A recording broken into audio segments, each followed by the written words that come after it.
নমস্কার বন্ধুরা, আমি শ্রাবণী। আমি চলে এসেছি আরও একটি রেসিপি নিয়ে। চলো রেসিপিটি তাহলে একবার দেখে নিই। আজকের রেসিপি ঝিঙের খোসা বাটা। গরম ভাতের সাথে এরকম ঝিঙের খোসা বাটা খেতে কিন্তু বেশ ভালো লাগে। ভিডিওটি প্রথম থেকে শেষ পর্যন্ত দেখার অনুরোধ রইল।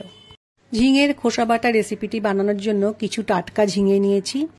এই টাটকা ঝিঙের খোসাগুলো পাতলা থাকে, ঝিঙের খোসা বাটা খেতে ভালো লাগে। আর এই ঝিঙের খোসা বাটা করার সময়, ঝিঙের খোসাটা কাটার সময় একটু ঝিঙে শুদ্ধ কাটলে খোসা বাটাটা খেতে ভালো হয়। এরপর আমি ঝিঙের খোসাগুলোকে একটু ছোট ছোট করে কেটে নিয়েছি।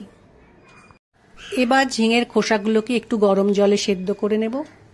গ্যাসে একটা পাত্রে জল বসিয়েছি, জলটা গরম হয়ে গেছে। এই সময় আমি ঝিঙের খোসাগুলো গরম জলের মধ্যে দিয়ে একটু সেদ্ধ হতে দিয়েছি। একটু সময় আমি ঝিঙের খোসাগুলোকে একটু সেদ্ধ করে নেব। মিনিট পাঁচেক একটু বয়েল করে নেওয়ার পর ঝিঙের খোসাগুলো আমার সেদ্ধ হয়ে গেছে। এবার একটা পাত্রে তুলে রাখব। ঝিঙের খোসাগুলোকে একটা পাত্রের মধ্যে তুলে রেখেছি। ঝিঙের খোসাটা প্রথমে ঠান্ডা করে নেব, তারপর মিক্সিতে পেস্টটা বানিয়ে নেব। দুটো কাঁচা লঙ্কা, একটু আদা ও একটা টমেটো দিয়ে ঝিঙের খোসাটা আমি মিক্সিতে পেস্ট করে নিয়েছি।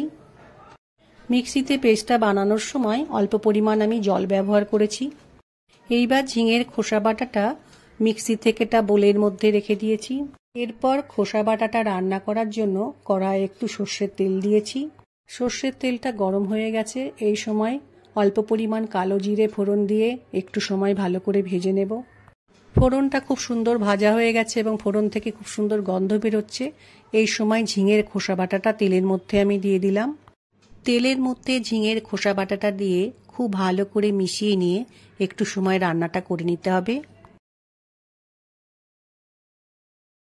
মিনিট খানেক রান্নাটা করে নেওয়ার পর আমি একটু হলুদ গুঁড়ো দিলাম, পরিমাণ মতো নুন দিলাম, ঝালের জন্য একটু লঙ্কা গুঁড়ো দিলাম। নুন, হলুদ গুঁড়ো ও লঙ্কা গুঁড়ো আবারও খুব ভালো করে ঝিঙের খোসা বাটাটার সাথে মিশিয়ে নেব।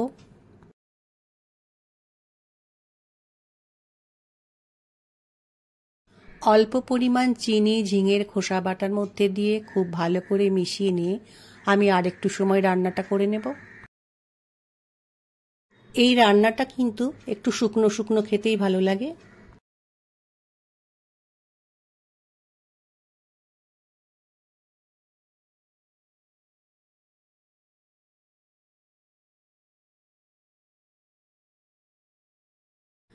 কিছুটা সময় রান্নাটা করার ফলে ঝিঙের খোসা বাটাটা দেখো কত সুন্দর শুকনো হয়ে গেছে।